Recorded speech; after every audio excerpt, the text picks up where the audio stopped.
Good morning, all of you.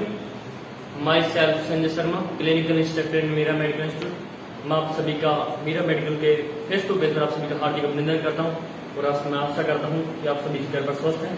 और आज हम फिर आपके साथ एक नई वीडियो लेकर आज फिर हम हाजिर हुए हैं। वो है एलिमिनेशन का फिफ्थ पार्ट हम एलिमिनेशन का। और आज हम पिछली जो वीडियो थी उसके अंदर यूरिन एलिमिनेशन के बारे में पढ़ा था और आज हम बाउल एलिमिनेशन के बारे में पढ़ते हैं। किसके बारे में पढ़ेंगे? बाउल एलिमिनेशन के बारे में। बाउल एलिमिनेशन का मतलब है कि हमें उसमें क्या था, ब्लैडर को खाली करना था। इसमें जीआई ट्रैक्ट के अंदर क्या बहुत सी बार क्या है, कॉन्स्टिपेशन जैसी प्रॉब्लम आ जाती है। उनको ट्रीट करने के लिए हम क्या है ऐसी यानी बाउल एलिमिनेशन जरूरी है। तो उसके बाउल एलिमिनेशन करने से पहले कुछ टर्मिनोलॉजी के बारे में जानना चाहिए कि क्या क्या टर्मिनोलॉजी है। बाउल एलिमिनेशन के बारे में पढ़ेंगे कि बाउल एलिमिनेशन होता क्या है, उसके बाद हम पढ़ेंगे कि टर्मिनोलॉजी क्या है। तो हम फर्स्ट ऑफ ऑल हम बाउल एलिमिनेशन की डेफिनेशन करते हैं। क्या है बाउल एलिमिनेशन की हम डेफिनेशन करें तो देखना क्या लिखा है, expulsion of the waste from the large intestine through rectum. किससे कि हम रेक्टम के थ्रू हम क्या, एक्सपल्सन का मतलब बाहर निकालना। इसको वेस्ट मटेरियल जो वेस्ट है उसको क्या, कौन से किसके अंदर वेस्ट है, लार्ज इंटेस्टाइन के अंदर। आपको पता होगा कि क्या है, एक पर्सन है इसके अंदर ये ओरल कैविटी है। ओरल कैविटी के बाद में ये क्या है, फेरेंक्स है उसका। फेरेंक्स के बाद में यहाँ पर आ जाती है ईसोफेगस। ईसोफेगस के बाद में यहाँ पर आ जाता है स्टमक। और स्टमक के बाद में यहाँ पर क्या है, स्मॉल इंटेस्टाइन। और स्मॉल इंटेस्टाइन के बाद में क्या है, आगे लार्ज इंटेस्टाइन चल रहे। बस एक सिंपल एक बार मैंने डायग्राम बनाया है तो देखना, ये क्या ओरल कैविटी, ये क्या है फेरेंक्स, ईसोफेगस जिसे गुड बाय, स्टमक है और ये स्मॉल इंटेस्टाइन है और ये क्या हमारी लार्ज इंटेस्टाइन। अगर सिंपल भाषा में बात करें तो आपने देखा होगा कि कभी आपने जीआई सिस्टम का अगर देखा होगा तो लार्ज इंटेस्टाइन तो ये होती है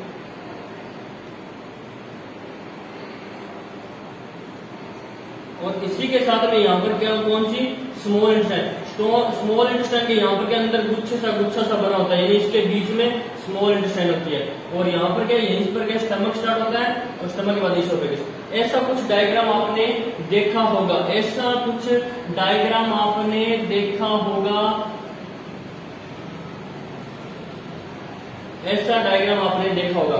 इसका अंदर कहने का मतलब है कि ऐसा डायग्राम, अगर मैंने सिंपल भाषा में स्मॉल लार्ज है, क्योंकि हम खाना खाते हैं किससे, ओरल कैविटी से। हमने कोई लड्डू खाया, लड्डू कहाँ पर, फेरेंक्स में गया, फेरेंक्स के बाद में ईसोफेगस में गया और उसके बाद में यहाँ पर वो डाइजेस्ट हुआ। उसके बाद क्या, यहाँ के बाद में कहाँ पर, इसमें गया स्मॉल इंटेस्टाइन। स्मॉल इंटेस्टाइन वाले जो वेस्ट बचता है, मतलब जो वेस्ट बचता है उसको हम किसके अंदर, लार्ज इंटेस्टाइन में। और सुबह फिर क्या करेंगे, सुबह हम मॉर्निंग आते हैं, फ्रेश होते हैं और निकाल देते हैं। तो और कई बार क्या होता है कि बहुत सारे पर्सन है जिनके अंदर ये प्रॉब्लम हो जाती है, जिसकी वजह से क्या है, expulsion of the waste from the large intestine through the rectum, यानी ये निकलता नहीं है। उसको बाहर निकालने के लिए जो प्रोसेस है उसे कहते हैं बाउल एलिमिनेशन। एलिमिनेशन का मतलब रिमूव आउट करना, बाउल मतलब जो उसकी जो पूरी जीआई ट्रैक्ट की जो है उसको लेते हैं। क्योंकि खाना हमेशा पता है आपके अंदर इसके अंदर पेरिस्टाल्टिक मूवमेंट होती रहती है और उसकी वजह से वो कुछ भी होता है। एग्जांपल में क्या है, एलिमिनेशन का फ्लैटस का भी होता है और स्टूल का होता है। स्टूल मतलब पोटी होती है और ये फ्लैटस का मतलब है गैस फॉर्मेशन, मतलब गैस को बाहर निकालना,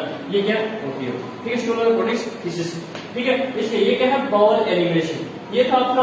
उसके बाद हम कुछ डेफिनेशन करते हैं जिनके बारे में हम पता करेंगे कि क्या कौन कौन सी टर्मिनोलॉजी है जिससे हम उन चीजों को समझेंगे कि क्या हो जाता है तब हमें बाउल एलिमिनेशन मतलब अनीमा की लोड़ पड़ती है। अनीमा सुना ना कि अनीमा कराते कई बार क्या पर्सन स्टूल पास आउट नहीं करा पाता तो उसको क्या अनीमिया की प्रोसेस होती है। तो उसके बारे में हम आगे कुछ टर्मिनोलॉजी है उनसे आपको डील करते हैं। टर्मिनोलॉजी बताइए आपको क्या है, उसमें कुछ टर्मिनोलॉजी है आपको ध्यान से देखने को इनको 2 मैंने टर्मिनोलॉजी लिखी है, एक लिखा है डिफेक्शन और एक लिखा है इंफेक्शन।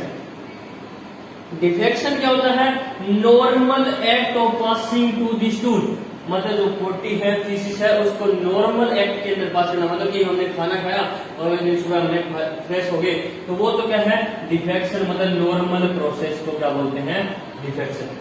ये क्या है, अब नॉर्मल है, वो तो नॉर्मल है, ये अब नॉर्मल है। अब नॉर्मल कैसे है कि इनएबिलिटी का मतलब कि उसकी एबिलिटी ना होना टू पास आउट मतलब बाहर निकलना, टू दी स्टूल मतलब pass out the stool due to long time constipation. क्या है, इनएबिलिटी हो जाना जो pass out stool pass out करने के में इनएबिलिटी हो जाना, इसकी वजह से due to long time constipation. Constipation को क्या बोलते हैं? कब्ज। क्या बोलते हैं? कब्ज। अगर बहुत सी बार क्या बहुत से पेशेंट के अंदर कब्ज की प्रॉब्लम हो जाती है तो उसकी वजह से क्या इन्फेक्शन हो जाता है, मतलब इनएबिलिटी हो जाती है। उसके बाद में वो क्या पर्सन फिंगर डालकर मतलब फिंगर इंसर्ट करता है एनएस के अंदर और क्या है स्टूल को बाहर निकालता है। क्या स्टूल को बाहर निकालता है, वो प्रोसेस क्या करती है? इम्पेक्शन कहलाती है। Inability pass out the stool, मतलब इनएबिलिटी हो जाए किसमें? पास out the stool. Stool pass out करने में इनएबिलिटी हो जाए ड्यू टू किसके कारण? Long time constipation. Long time constipation मतलब कब्ज रहे लॉन्ग टाइम, उसकी वजह से हो जाती है। समझ में आया? समझ में? दो टर्मिनोलॉजी। उसके बाद नेक्स्ट वो टर्मिनोलॉजी करते हैं। उसके बाद क्या है? नेक्स्ट टर्मिनोलॉजी क्या है? कॉन्स्टिपेशन। कॉन्स्टिपेशन मतलब कब्ज के बारे में बात करें। किसके बारे में बात करें? कब्ज के बारे में। कब्ज क्या होती है, हमें कब्ज के बारे में बताना है। कब्ज क्या होती है? तो कब्ज क्या सुना क्या? डिफिकल्टी। डिफिकल्टी मतलब है कि बहुत ज्यादा डिफिकल्ट हो जाना, मतलब difficulty in pass out the stool. Stool को पास आउट करने में डिफिकल्टी हो जाए। डिफिकल्टी मतलब परेशानी हो due to hardness of the fecal matter. जो फीकल मैटर है अंदर जो फीकल, उसका क्या है? हार्डनेस हो जाना, मतलब टाइट हो जाना, मतलब कठोर हो जाना, हार्डनेस हो जाना। उसकी वजह से क्या है? आपको कब्ज की प्रॉब्लम आ जाती है। कब्ज की डेफिनेशन क्या है? Difficulty in pass out the stool pass out करने में परेशानी हो और साथ में क्या? Due to hardness of the fecal matter. और फीकल मैटर भी क्या हो गया? हार्ड हो जाए, उसे क्या बोलते हैं? कॉन्स्टिपेशन। क्या बोलते हैं? कॉन्स्टिपेशन। ये किसकी वजह से हो जाता है? एक हो जाता है न्यूट्रिशनल इनबैलेंस। क्या होता है? Nutritional imbalance. न्यूट्रिशनल इम्बैलेंस का मतलब है कि बहुत सी बार हम फाइबर्स डाइट ज्यादा नहीं खाते। फाइबर्स डाइट अगर हमारी कम है, लेस हमारी फाइबर्स डाइट है, फाइबर्स डाइट क्या हमारी कम है, उसकी वजह से भी हो जाता है।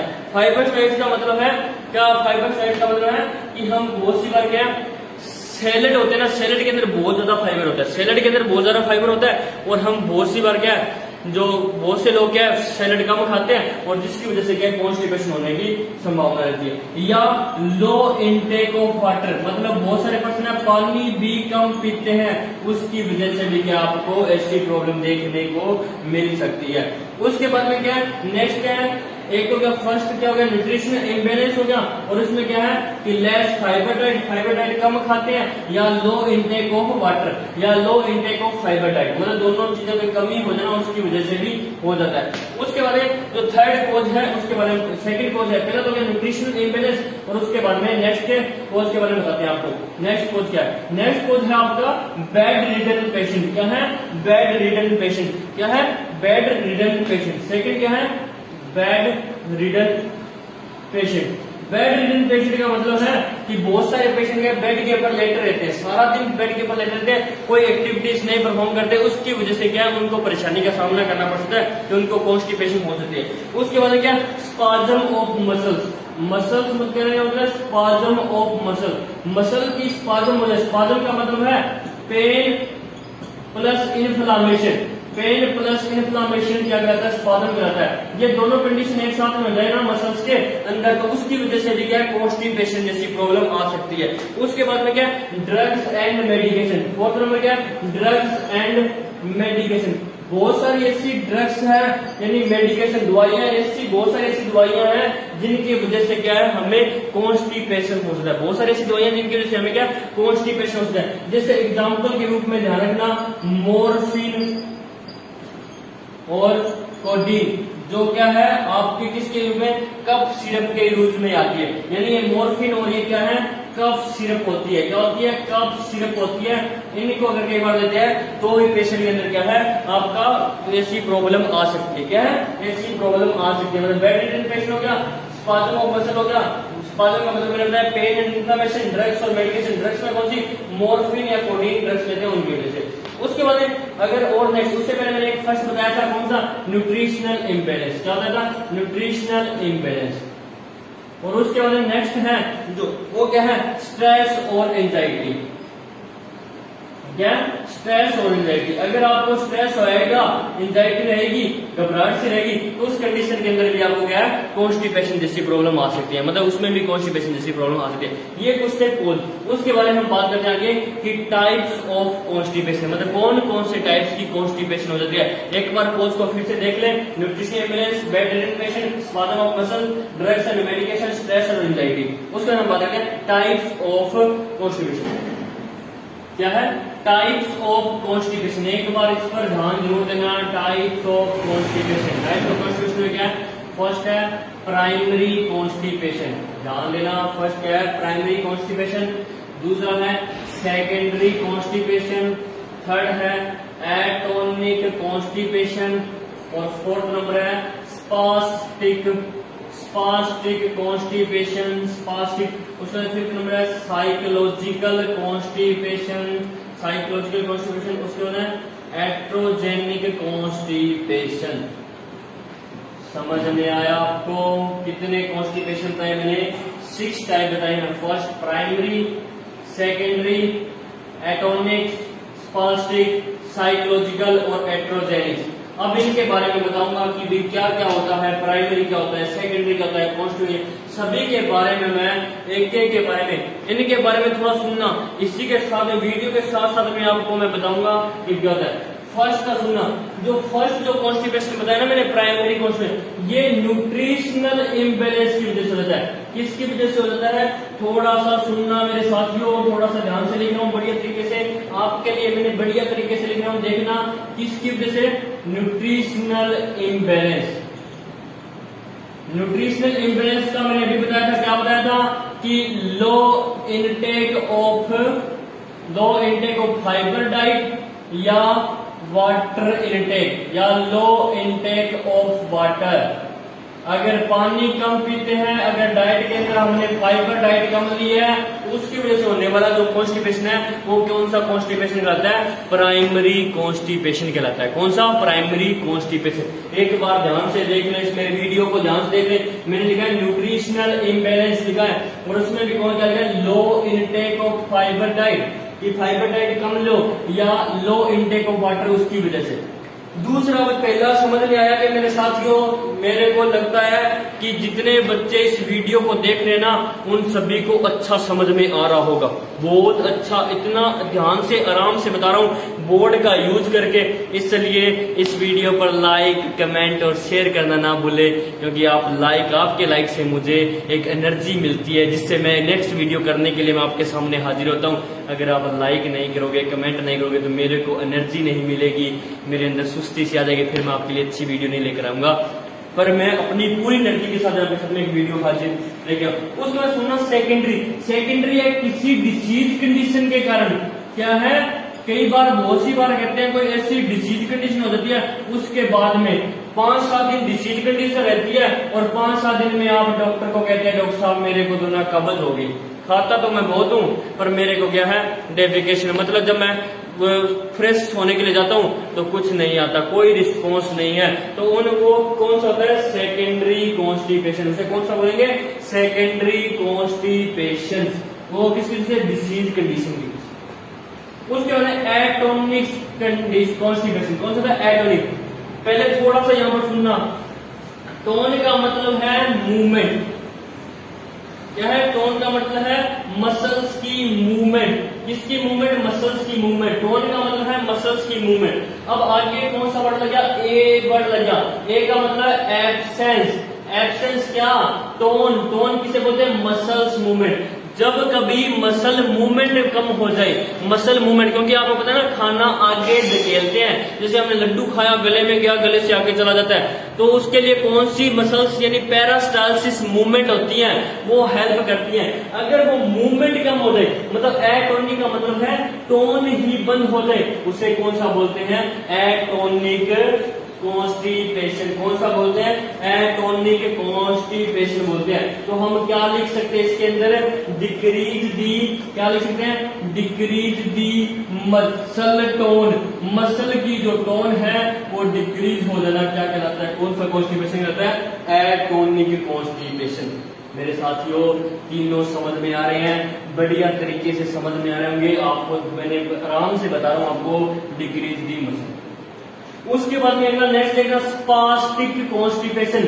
और मैंने थोड़ी देर पहले बात की थी आपको, स्पाज्म क्या होता है? स्पाज्म क्या है? Pain plus inflammation. Pain plus inflammation क्या कहलाता है? स्पाज्म कहलाता है। क्या कहलाता है? स्पाज्म कहलाता है। स्पाज्म क्या किसे कहते हैं? पेन और इन्फ्लामेशन को स्पाज्म कहते हैं। और यहाँ पर क्या है? स्पास्टिक। स्पास्टिक मतलब जब कभी अब्डोमिनल या हमारी जीआई ट्रैक है, पूरा जीआई जैसे ओरल कैविटी स्टार्ट होता है, एनएस पर खत्म होता है, उसके अंदर स्पाज्म हो जाए, मतलब पेन प्लस इन्फ्लामेशन हो जाए, या उनके क्या स्मॉल इंटेस्टाइन के अंदर स्पाज्म हो जाए, लार्ज इंटेस्टाइन के अंदर स्पाज्म हो जाए, तो स्पाज्म का मतलब पेन होना या इन्फ्लामेशन हो जाना, उसकी वजह से होने वाला कॉन्स्टिपेशन कौन सा होता है? Spastic constipation. मतलब लिख देना स्पाज्म ऑफ मसल्स, मतलब मसल्स की क्या होना? स्पाज्म हो जाना, उसे कौन सा बोलते हैं? Spastic constipation. कौन सा बोलते हैं? Spastic constipation. समझ में आ रहा है मेरे साथियों? मैंने आपको अभी तक चारों के बारे में अच्छी तरीके से बताया। अब हम बात करें पांचवा, साइकोलॉजिकल कॉन्स्टिपेशन। क्या है? Psychological constipation. ये ना साइकोलॉजिकल कॉन्स्टिपेशन का मतलब है कि ये हमें जनरली बहुत सी बार देखने को मिलता है। ये बहुत सी बार देखने को मिलता है और हर किसी पर्सन को देखने को मिलता है। इसके अंदर साइकोलॉजी को मैं थोड़ा सा बढ़िया तरीके से बताऊंगा और उसको फिर हेटेरोजेनिक कॉन्स्टिपेशन को अच्छी तरीके से, इसलिए मैं एक बार इसको रफ कर रहा हूँ, फिर साइकोलॉजी को भी समझाते हैं और हेटेरोजेनिक्स को भी समझाते हैं। उससे पहले एक बार उनको स्क्रीनशॉट करना या लिखना है तो ऊपर वाले को लिख लें, थोड़ा थोड़ा उनके बारे में क्या होता है। उसके बाद हम उन दोनों को थोड़ा सा ऊपर बढ़िया तरीके से लिखेंगे, बढ़िया तरीके से लिखेंगे। क्या है? मैंने अभी बात की थी थोड़ी देर पहले कि इसकी साइकोलॉजिकल कॉन्स्टिपेशन और हेटेरोजेनिक कॉन्स्टिपेशन, ये दोनों बहुत ही ज्यादा कॉमन और बहुत ही ज्यादा बढ़िया है आपके लिए, इसलिए इनको मैंने थोड़ा सा डिटेल में बताने की कोशिश किया। ये जो साइकोलॉजिकल होता है ना, ये होता है लैक ऑफ प्राइवेसी की वजह से, लैक ऑफ प्राइवेसी। बहुत सी बार बहुत से पर्सन होते हैं लैक ऑफ प्राइवेसी, प्राइवेसी नहीं है तो भी हम क्या डेफिकेशन नहीं कर पाएंगे, या क्या है? लैक ऑफ प्राइवेसी हो गया, या इनएप्रोप्रिएट पोजीशन। अगर हमारी पोजीशन सही नहीं है उसकी वजह से हो जाता है। क्या? हमारी पोजीशन सही नहीं है उसकी वजह से भी हो जाता है। उसके बाद change the environment, change the environment. क्या कई बार हम क्या इन्वायरमेंट चेंज करते हैं या हैबिट चेंज करते हैं। क्या करते हैं? हैबिट चेंज करते हैं, उनकी वजह से भी ये कौन सा कॉन्स्टिपेशन होता है? Psychological constipation. अब इस लाइन को थोड़ा सुनना, चेंज ऑफ इन्वायरमेंट और हैबिट्स का क्या मतलब है? चेंज ऑफ इन्वायरमेंट का मतलब है कि हम कई बार क्या अपने घर पर जाते थे, एक बार कहीं हॉस्टल में जाना पड़ गया, कहीं और कहीं ऐसे जगह दूसरी जगह पर गए तो वहां पर हमारे कई बार ऐसी प्रॉब्लम होती है। उसके बाद में हैबिट, हैबिट का मतलब है बहुत सारे पर्सन ऐसे होते हैं जिनको क्या है सुबह फ्रेश होने से पहले उनको बीड़ी पीनी पड़ती है, सिगरेट पीना पड़ता है, तंबाकू जमाना पड़ता है, जर्दा लगाना पड़ता है, और क्या है बहुत सारे पर्सन उनको हुक्का पीना पड़ता है। कई बहुत सारे ऐसे पर्सन होते हैं कि रात को अगर हम हुक्का नहीं पिया तो सुबह हम फ्रेश नहीं हो पाएंगे, सुबह उठते हमने बीड़ी नहीं पी सीधी चाय पी ली तो भी हम नहीं हो पाएंगे। मतलब हर किसी की अलग अलग हैबिट होते हैं। बहुत सारे पर्सन होते हैं कहते सुबह चाय नहीं पीऊंगा तो भी नहीं हो पाएगा। क्या है? सुबह चाय नहीं पीऊंगा तो भी नहीं पीऊंगा। उन कंडीशन की वजह से उसको जो होने वाला कौन सा है? Psychological constipation. कौन सा है? Psychological constipation. उसको ना हेटेरोजेनिक कॉन्स्टिपेशन। हेटेरोजेनिक कॉन्स्टिपेशन है जो कौन किसकी वजह से होता है? हेल्थ केयर प्रोवाइडर की वजह से। हेल्थ केयर प्रोवाइडर्स का मतलब है कि जो हेल्थ केयर प्रोवाइड करते हैं उनकी वजह से। जब हेल्थ केयर प्रोवाइड करते हैं तो वो बहुत सारी पोजीशनें चेंज करवा देते हैं, बेड पर लेटे रहते हैं, बहुत सारी पोजीशन चेंज करवाते हैं और मेडिकेशन देते हैं, दवाइयां देते हैं। उनकी वजह से कौन सा हो जाता है? हेटेरोजेनिक कॉन्स्टिपेशन। कौन सा? हेटेरोजेनिक कॉन्स्टिपेशन। जो कौन प्रोवाइड किसकी वजह से हो जाता है? Health care provider. जो हेल्थ केयर प्रोवाइडर जो क्या है मेडिसिन देते हैं, ट्रीटमेंट देते हैं, कोई डायग्नोसिस करते हैं, उनकी वजह से क्या है? मेडिसिन देते हैं या ट्रीटमेंट देते हैं।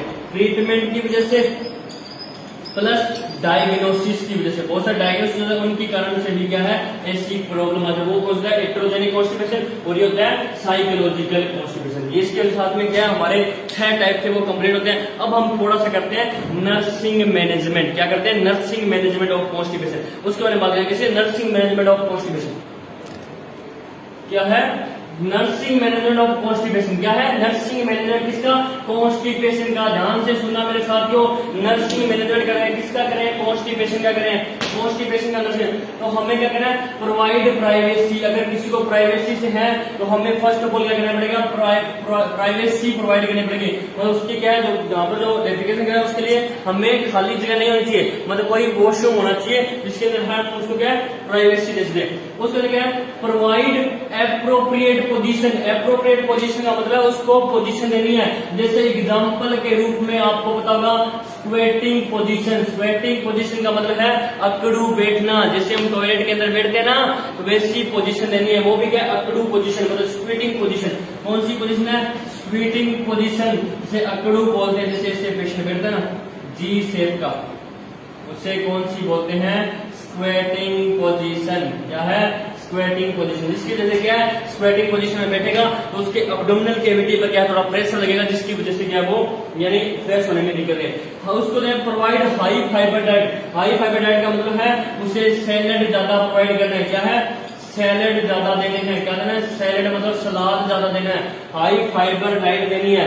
हाई इनटेक वाटर, पानी ज्यादा पीने को बोलना है। उसको कहते हैं क्रेड मैन्यूअर। क्रेड मैन्यूअर का मतलब है दाव पेच लगाना। क्या लगाना? दाव पेच लगाना। दाव पेच लगाने का मतलब होता है कि दाव पेच लगाना। दाव पेच का मतलब है कि हमेशा जब कोई पर्सन के क्या है कॉन्स्टिपेशन होती है तो हमारे क्या हमें स्टमक का ये नीचे वाला एब्डोमिनल कैविटी है उसको थोड़ा सा नीचे की तरफ दबाना होता है। अपवर्ड टू डाउनवर्ड फोर्स लगाना होता है, उसको दबाकर नीचे की तरफ धकेलना होता है। मतलब क्या है? Upward to downward, upward to downward की तरफ, ऊपर से नीचे की तरफ जोर लगाना होता है क्रेड मैन्यूअर्स। उसके बाद में use lubricant. Use lubricant, use lubricant का मतलब है कि अपनी कोई भी फिंगर लो, उसके ऊपर ऑयल लगाएं, कोई भी मस्टर्ड ऑयल, कुछ भी और भी बहुत सारे ऑयल आते हैं, वो इनके ऊपर मोस्टली क्या हमें मस्टर्ड ऑयल यूज करना चाहिए। मस्टर्ड मतलब सरसों का तेल यूज करना चाहिए। उस हमारी फिंगर पर लगाएं और उसके फिंगर पे लगाने के बाद में एनएस के अंदर इंसर्ट कर दें। जो एनएस है उसके अंदर इंसर्ट करें। जैसे क्या है लुब्रिकेंट हम इंसर्ट करेंगे, फोर्सफुल इंसर्ट करेंगे, मतलब धीरे नहीं फोर्सफुल इंसर्ट करेंगे, जिसकी वजह से भी क्या है हमें कॉन्स्टिपेशन से रिलीफ मिलेगी। पर एक चीज हमेशा ध्यान रखना, हार्ट वाले यानी कार्डिक पेशेंट के अंदर मत यूज करना। कार्डिक पेशेंट हो तो उसको कहना कि फिंगर इंसर्ट मत करे। किसके अंदर? एनएस के अंदर क्या है? फिंगर ना इंसर्ट करे। क्या ना करे? फिंगर इंसर्ट ना करे। लुब्रिकेंट लगाकर फिंगर इंसर्ट ना करे फोर्सफुली, तो उसके से वेगस नर्व स्टिमुलेट होते हैं, जिससे ट्रैकीकार्डिया होता है और ट्रैकीकार्डिया से उसकी डेथ भी कोज हो सकती है हार्ट पेशेंट के लिए। इसलिए ये है आपका नर्सिंग मैनेजमेंट। आपका नर्सिंग मैनेजमेंट ये use lubricant, provide privacy, appropriate position, sweating position, high fibre diet, salad देने हैं, साथ में पानी ज्यादा पीना है, क्रेड में दाव पेच लगाने हैं, यूज लुब्रिकेंट दाव पेच लगाना है, अपवर्ड टू डाउनवर्ड लगाने हैं, ऊपर से नीचे की तरफ दबाना है, ऊपर से नीचे की तरफ। Use at the lubricant, lubricant मतलब कोई भी मस्टर्ड ऑयल यूज करके फिंगर पर उसको क्या फोर्सफुली अंदर इंसर्ट करना है एनएस के अंदर। और जब एनएस के अंदर इंसर्ट करेंगे हमेशा ध्यान रखना किसको छोड़कर, कार्डिक पेशेंट को छोड़कर और किसी के अंदर कर सकते हो, कार्डिक पेशेंट के अंदर नहीं करना। किसके अंदर नहीं करना? कार्डिक पेशेंट के अंदर नहीं करना। ये था आपका एक छोटा सा टॉपिक्स बाउल एलिमिनेशन, जिसके अंदर में हमने कुछ टर्मिनोलॉजी के बारे में बात की है, बाउल एलिमिनेशन के बारे में बात की, डेफिनेशन की है, उसका टर्मिनोलॉजी बात किया, कॉन्स्टिपेशन के बारे में बताया, कॉन्स्टिपेशन क्या होता है, कोज के बारे में बात किया, और उसके बाद उसके टाइप्स के बारे में बात किया, और लास्ट में हमने उसके मैनेजमेंट की बात की है। अगर इतना कुछ करने के बाद में भी वो फ्रेश नहीं होता, कॉन्स्टिपेशन रहती है, तो फिर हम परफॉर्म करते हैं वो है अनीमा। क्या बोलते हैं उसको? अनीमा प्रोसीजर परफॉर्म करते हैं। उनके बारे में हम नेक्स्ट वीडियो में आपके सामने फिर से हाजिर होंगे। नेक्स्ट वीडियो में नई एनर्जी के साथ में, नेक्स्ट वीडियो में अनीमा की वीडियो में हम फिर हाजिर होंगे। आज के लिए इतना ही, धन्यवाद।